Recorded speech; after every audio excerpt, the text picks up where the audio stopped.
વરસાદી સિઝન શરૂ થઈ ગઈ છે અને વાતાવરણમાં ચારે તરફ ઠંડક પ્રસરી ગઈ છે. હવે ચોમાસાની ઋતુમાં ઘણી વખત એવું બને કે એક દિવસ વરસાદ આવે તો બીજી દિવસે તડકો નીકળી આવે. હવે આવી બે ઋતુ જ્યારે એક સાથે ભેગી થાય ને ત્યારે ચીપચીપી ગરમી થવા લાગે છે અને તેનાથી બચવા માટે લોકો એસી ચલાવે છે. હવે ચોમાસાની ઋતુમાં એસી ચલાવવાની રીત થોડીક અલગ હોય છે. લોકોમાં કન્ફ્યુઝન હોય છે કે આ ચોમાસામાં એસીને કેટલા ટેમ્પરેચર પર સેટ કરવું અને કયા મોડ પર ચલાવવું જોઈએ. અને જો તમને પણ આ વાતનું કન્ફ્યુઝન છે તો આજનો આ વિડીયો આખો જોઈ લેજો.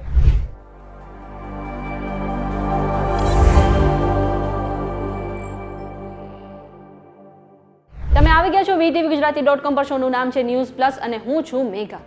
હવે વરસાદી ઋતુમાં એસી કેવી રીતે ચલાવવું એ વાત જાણતા પહેલા એક કામ કરી લો કે પ્લે સ્ટોર પર જઈને તમે અમારી એપ્લિકેશન ડાઉનલોડ કરી લો. હવે અત્યારે વરસાદી ઋતુ શરૂ થઈ ગઈ છે અને ચારે તરફ વરસાદ પડી રહ્યો છે અને વરસાદી ઋતુમાં એસી ચલાવવાની જે રીત છે તે પણ થોડી બદલાઈ જતી હોય છે.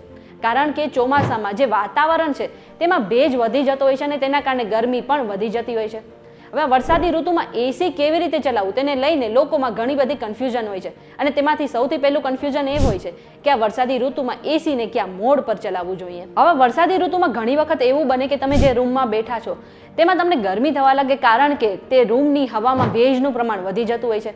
હવે ગરમીથી બચવા માટે તમે એસી ચાલુ કરો એ સમયે ઘણી વખત એવું પણ બની શકે કે તમારા રૂમમાં ભેજવાળી હવાનું પ્રમાણ વધી જતું હોય છે અને તમને ચીપચીપી ગરમી વધારે થવા લાગે છે. એ સમયે તમારે એસી તમારા ડ્રાય મોડ પર ચલાવવું જોઈએ. આ જે ડ્રાય મોડ છે તમારા રૂમની હવાને સૂકી બનાવશે અને તમારા રૂમને ઝડપથી ઠંડો પણ કરશે. હવે જો તમારા રિમોટમાં ડ્રાય મોડ નથી તો કંપનીએ તમારા રિમોટમાં જે એસીનું રિમોટ છે તેમાં રેઇન મોડ અથવા તો મોન્સૂન મોડ પણ આપ્યો હશે.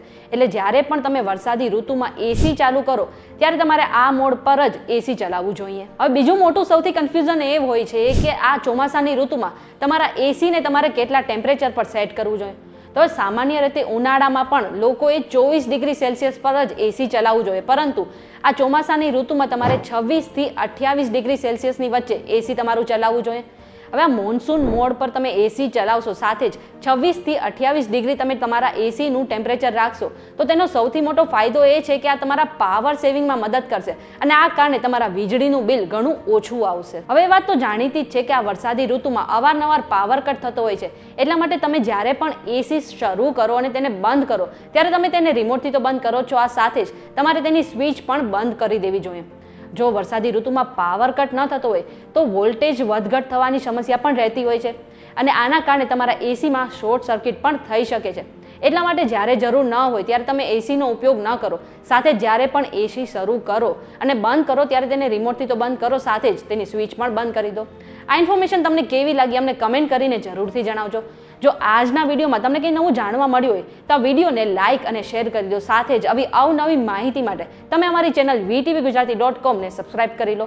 આ ઉપરાંત દેશ દુનિયાના બીજા સમાચાર મેળવવા માટે તમે અમારી વોટ્સએપ ચેનલ સાથે જોડાઈ શકો છો, જેની લિંક તમને ડિસ્ક્રિપ્શનમાં મળી જશે.